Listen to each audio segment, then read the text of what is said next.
Hi everyone. Today we're going to be learning the 19th Perek of Tehilim, Mizmor Yud Tes.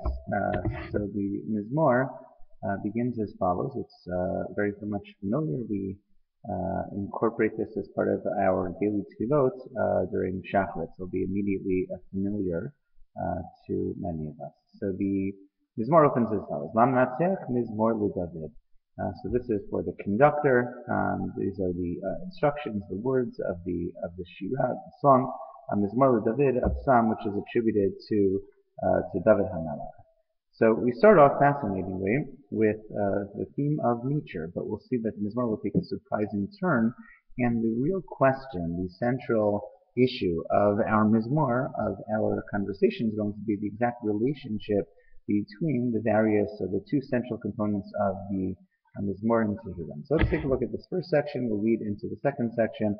We'll raise the question as to the relationship between them, and we'll explore a number of different ways, avenues among the Farsh, among the commentaries, to resolve the apparent contradiction or the relationship between these two, between the two sections of the Mizmor. So Mizmor begins Hashemayim after that introduction. Hashemayim Sabrin Kvod Kel U'Maaseh Yadav Magid Harakia. The heavens declare the honor, the glory of God. His creations, his creations are proclaimed, are communicated by the heavens. Yom liyom yabia omer. Day to day is engaged in some sort of active speech or conversation. This is a personification of the daytime.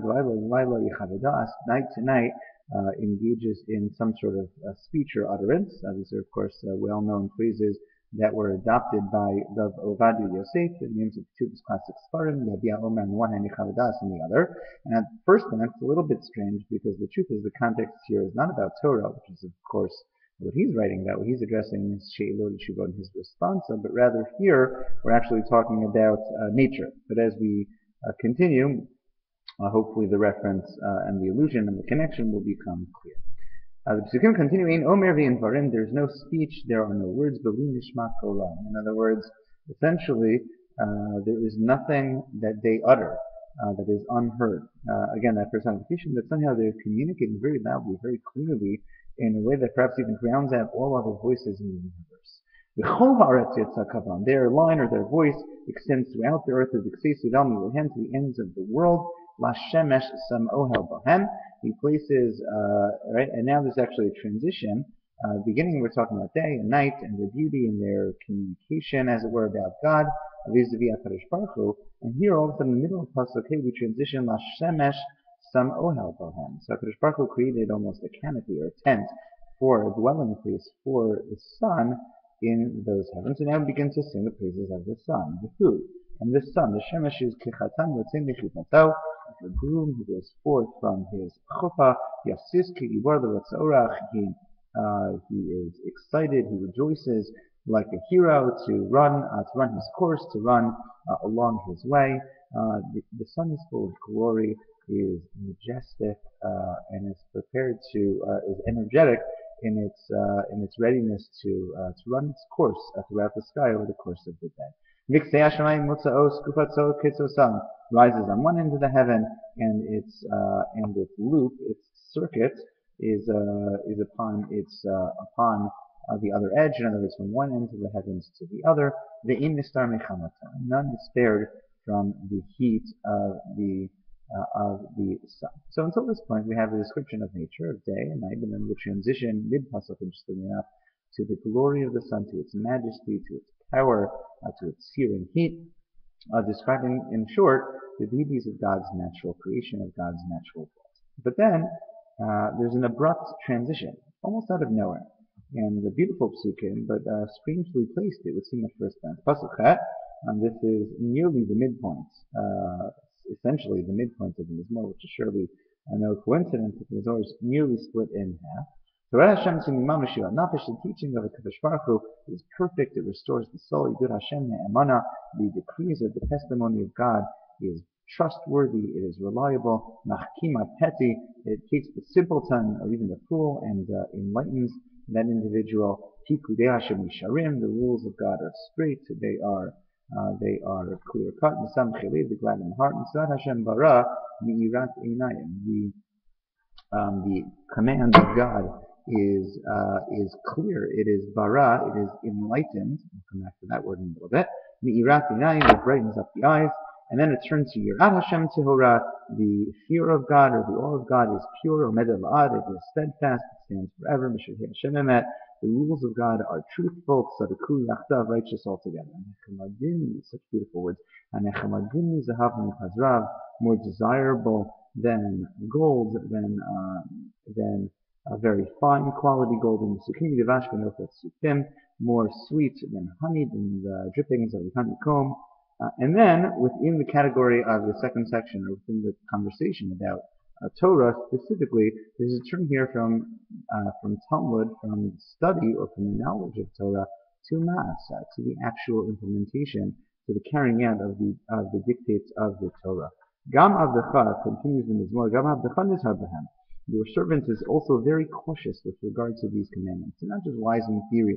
This is not just an intellectual pursuit. This is a lifestyle. This is the way in which the Misharer urges one or describes himself as is living his own life. He's cautious with regard to them. Mishomrav, Ikev Rav, with regard to or through their observance, there comes a tremendous reward. And he turns to Kadosh Baruch Hu and please to spare him, to spare your servant from willful sins, from averot that are violated b'nezid intentionally. Al yom these intentional sins should not rule over me. Azitam, instead, I should become tam. I should become pure, even though I have sins. Hopefully through tshuva and through the kindness of God, through His mercy, my sins will be absolved. I'll be exempted from any offense.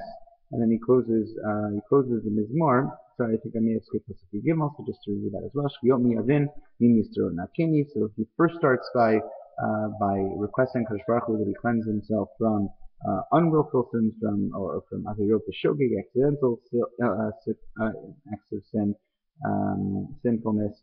Nakini, from that which is hidden, cleanse me. And then he turns to averot b'nezid, and then he concludes Pasuk Tevav, final Pasuk in the Zohar, Yilu Ratzon in Meifi, V'yagom Yidu L'fanecha, beautiful and favorite words from the conclusion of Shemon Esrei, V'yagom Yidu L'fanecha, Hashem Tzvi V'go'avi. So may my words and my thoughts be desirable before you, God, my rock and my redeemer. So this is a very beautiful mizmor. It's very moving.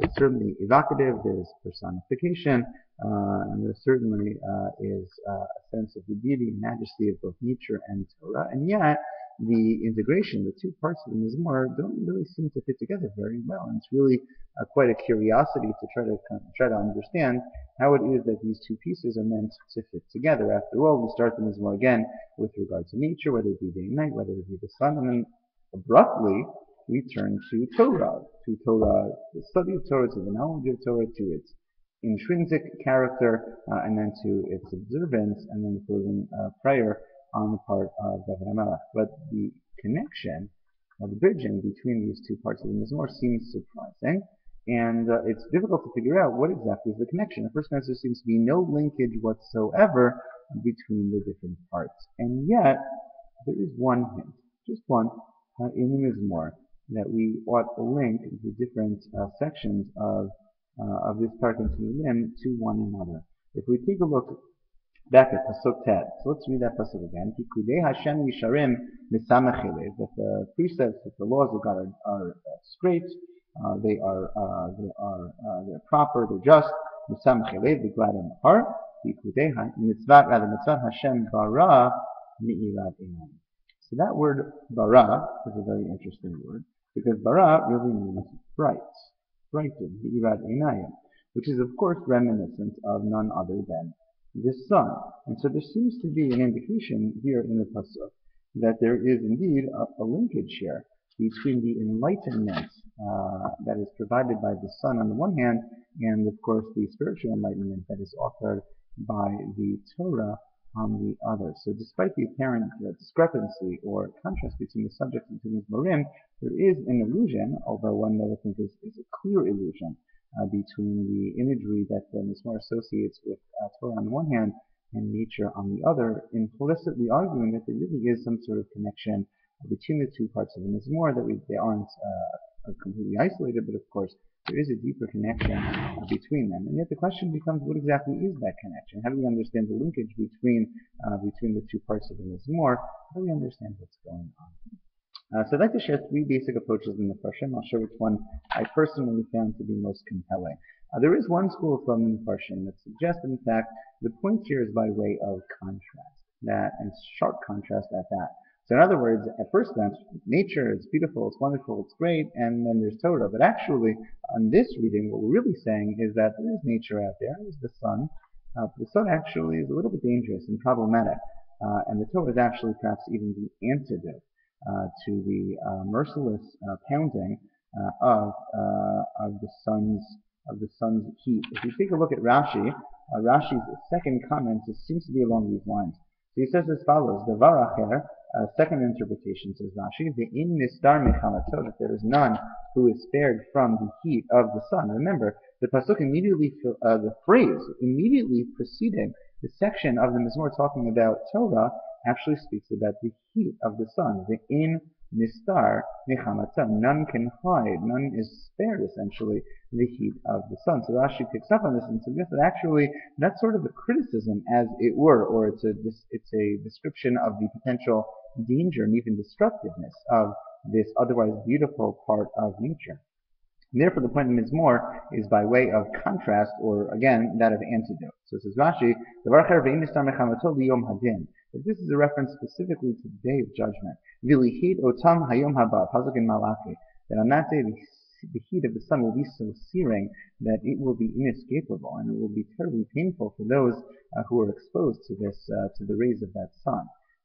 What's the fix? What's the corrective? Aval, says Rashi, Torah Hashem Timimah, Hi Mishivat Nachash. In other words, the Torah is the one that restores the soul, restores the vitality, protects the individual from that danger. That it returns one, restores one to the ways of life, and it protects its student from that danger, from that heat, and so on and so forth, and invokes yet another pasuk in Malachi. So according to this approach, in Rashi, it's actually by way of contrast, and it's specifically in response to that last section, or that last really clause or phrase with regard to the sun. That alone is the point of contrast to the restorative powers of the Torah. There is a second approach, and this is that there is a lighter or more mild distinction that's being drawn. It's not this dramatic distinction that the sun is dangerous and causes pain and destruction and so on, and the Torah is that which protects an individual during the Yom Hadin, during the Day of Judgment, but there is a more soft or subtle kind of contrast that's being drawn.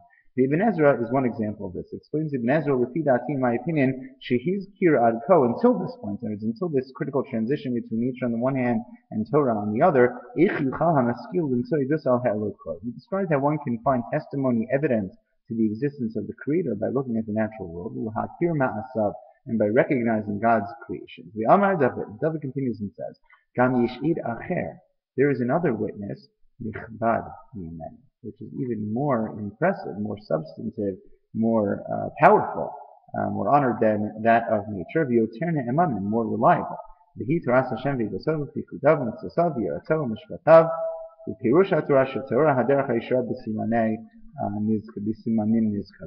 so on and so forth. And it says of Ibn Ezra, the point here is that there's an even more clear-cut, evident source of knowledge about the existence of God, and that's, of course, the Torah. So in terms of the evidence that it provides, here the Ibn Ezra offers a contrast, not a sharp 180-degree contrast. One is negative and destructive, and the other is protective, but rather the point is both point in the same direction, the Torah even more so than nature. So that's a second school of thought, and there are others who go in this way, this direction as well. So David and Malvin, each in their own ways. But I would suggest, it seemed to me when I was reading this more, that the simplest approach and the most compelling is probably to say that no, that there really is a true comparison being drawn. There doesn't seem to be a sharp contrast here, but rather really the Torah is describing, or the Mizmor is describing, two legitimate and even crucial avenues to the recognition and really the embrace of God and His majesty. Rashi does say this in his first interpretation, which is very different than the second. He says, Torah Hashem Timimah Gam Mi'irat Hashemesh. Rashi is picking up on this bara. Rashi doesn't quote it, but I think is probably influenced by that line in the Torah that we noted earlier, that the Torah is described as bara mi'irat minayim. Right? Rashi says mi'irat Hashem. Right? Rashi invokes that language of mi'irat, so that it's pretty clear. So the point of Rashi here in his first comment is that no, there are two very legitimate and critical ways of finding enlightenment. Just as the sun provides an enlightenment in a more physical and material sense, so too the Torah in a spiritual form. Take a look at the Radak. The Radak also, Kimo of David Kimchi, the famous commentator, Kimo Shashamayim V'Hashemesh V'Hagalgalim Idim U'Misaprim Al-Kod HaKal V'Achachmato, just as all the celestial bodies testify and communicate about the honor of God and His wisdom, came HaTorah v'HaMitzvot. The same is true of the Torah and the Mitzvot. Asher Tzival V'Amo Yisrael Mi'idot Al Chachmato V'Al Yashur. They testify to His wisdom and to His justness, and so on and so forth. So according to this school of thought, it really truly is a full equation that's being drawn. And this is an equation that we don't only find in this Mizmor. I would point to your direction to two other sources where we find this comparison, a true comparison, a meaningful comparison between nature on the one hand and the Torah on the other. The first is a passage, I won't read it inside, but it is a famous passage of the Rambam toward the beginning of his Mishnah Torah, where the Rambam describes the mitzvah of Ahavat Hashem and Yirat Hashem, the avenues, the paths to the love of God, to the awe of God. The Rambam in that context very beautifully and very movingly invokes exactly these two roots, that one can find God in the world of nature, one man can find God through the world of Torah, and these are two legitimate and critical avenues to the recognition, really, according to the Rambam, not just the awareness, not just a cognitive understanding or proof, but really a way of a type of embrace and emotional connection with the Almighty, whether in terms of love of God or in terms of awe. Both those emotions really arise through these two, through careful refinement of both these characteristics, of both these awarenesses, both that of the natural kingdom, God's material creation, and that of the spirit as well, of course, the Torah. And that's one context. It's interesting as well, this is not just in Rambam's Mishnah Torah, but this appears in a basic text which we recite on a daily basis, morning and evening, and that's of course the brachot that precede Kriyat Shema. So if we take a look at what we say every single morning, what do we say? The two brachot that precede Kriyat Shema that come before. We begin, Baruch Atah Hashem Elokeinu melech haolam yotzer or uborei choshech v'oseh shalom b'rei hakol. We describe God's having created the night and the day and the night. Sounds familiar. And then we continue, Hameir la'aretz v'adarim aleha b'rachamim, etc., etc. Hameir, He provides light, a reference to not only the daytime, but presumably to the sun as well, and so on and so forth. So the first bracha of Kriyat Shema Shel Shachar is about God's natural creation, the beauty and the ways in which they testify about HaKadosh Baruch Hu and His greatness. And on the other hand, the second bracha, as we continue, is of course Ahava Rabbah, about God's love for the Jewish people, but in particular we of course describe the Ha'erin V'Tvoratecha. We ask HaKadosh Baruch Hu to enlighten us with His Torah. We know that as a matter of halacha, if one were to recite the bracha of the Ahava Rabbah, the second bracha in preparation for Kriyat Shema, in lieu of, or without having recited Birchat HaTorah, blessing the Torah in the morning, one fulfills the requirement of Birchat HaTorah, because this is a bracha essentially recited over the Torah. So this juxtaposition, this pairing of nature on the one hand and Torah on the other, there's an apparent equation between them, and a very beautiful one at that, is manifest really every single morning. We put these two together in a very beautiful way. And the same thing in the evening as well. We say, Brachat Hashem Elokeinu melech haolam asher bidvaro ma'ariv aravim. We begin, of course, here with the evening and so on and so forth. We describe ma'ariv aravim. We close the bracha. The first bracha again about the natural world, and then, of course, we conclude the second bracha before prior to Shemona Esrei during Arba, during Mariv, is of course Ahavat Olam, and a description of Kihim Chayinu V'Orach Hameinu V'Hem Nagayim Mochabayva, our full-fledged commitment to engrossing, to engaging in Talmud Torah. So this pairing, I think, is one that finds resonance and is highlighted and really brought to life in very beautiful ways, in very real ways, during our daily tefillah. So it's my hope and prayer that this Mizmor inspires us to really recognize and embrace these twin pillars. And whenever the opportunity to recognize the beauty of God and to be inspired to love and to have greater awe of God through recognition of His creation, certainly to take advantage of that opportunity. The story is well known that Rav turned to his students before he passed away and said, "We have to go to the Alps. It's time to go to the Alps." And they said, "Why the Alps?" And he said, "Well, when I go up after 120, God will, of course, ask me, why didn't you see my Alps?" So that famous story really, I think, brings home this idea that I think is intuitive, but it's so beautifully exemplified by this Mizmor on the one hand. And of course, to see the beauty of God, and not just to see Talmud Torah as a responsibility, although it certainly is that as well, but there really is a tremendous opportunity to connect with the divine, to embrace the divine, and to see again the beauty of God's wisdom and His instruction, and as David HaMelech suggests as well, not only to study the Torah, but to incorporate it into our daily lives as well. Thank you so much.